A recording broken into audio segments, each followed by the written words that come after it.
Hi friends, అందరికీ నమస్కారం. Friends, ఇప్పుడు వచ్చిన వార్త వాలంటీర్ల వ్యవస్థ రద్దు, పవన్ కళ్యాణ్ సంచలన వ్యాఖ్యలు. సో దానికి సంబంధించిన వివరాలు చెప్పడానికి నేను ఈ వీడియో చేస్తున్నాను. ఇక వీడియోలోకి వెళ్ళిపోదాం ఫ్రెండ్స్. ఆంధ్రప్రదేశ్ ప్రభుత్వం వాలంటీర్ల సహాయం లేకుండానే పింఛన్లు పంపిణీ చేసిన సంగతి తెలిసిందే. ఒక్క రోజులో 1,20,000 మంది సచివాలయ ఉద్యోగులు గరిష్ట పింఛన్ పంపిణీ చేశారు. కాబట్టి వాలంటీర్లతో ఇక పనేముంది, వారిని ప్రభుత్వం తొలగిస్తుందన్న ప్రచారం ఊపందుకుంది. దీంతో వాలంటీర్లు ఆందోళన ప్రారంభించారు.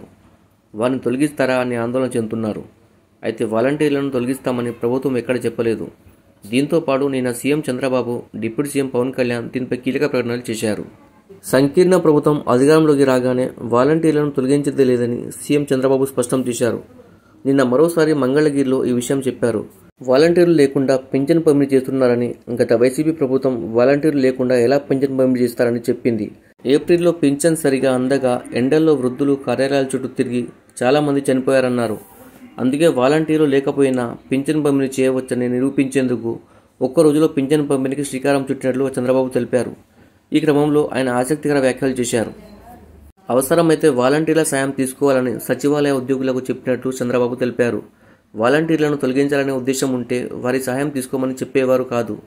వాలంటీర్లను తొలగించే ఉద్దేశం ప్రభుత్వానికి లేదని స్పష్టం చేశారు. వైసీపీ ఆశయాలను తుంగలో తొక్కేందుకు సచివాలయ సిబ్బంది ద్వారా పంపిణీ చేసినట్టు సమాచారం. అయితే వాలంటీర్లను ఏం చేస్తారు, వారికి ఎలాంటి పని ఇస్తారు, దీని గురించి పవన్ కళ్యాణ్ నుంచి సమాధానం వచ్చింది. మంగళగిరిలో డిప్యూటీ సీఎం పవన్ కళ్యాణ్ మాట్లాడుతూ స్వచ్ఛంద వ్యవస్థపై మాట్లాడారు. వాలంటీర్ల సేవలను ఎలా వినియోగించుకోవాలనే అంశాన్ని పరిశీలిస్తున్నామని, వివిధ శాఖల్లోని కింది స్థాయి ఉద్యోగులుగా క్రమంగా మార్చే అంశాన్ని పరిశీలిస్తున్నామని పవన్ కళ్యాణ్ తెలిపారు. వారిని ప్రభుత్వంలో భాగం చేయాలనుకుంటున్నట్లు చెప్పారు. ఏ శాఖలో ఎలాంటి అవసరాలు ఉన్నాయో చూస్తున్నామని చెప్పారు. సో త్వరలో వివిధ విభాగాల్లో వాలంటీర్లను తీసుకునే అవకాశాలు రానున్నాయి.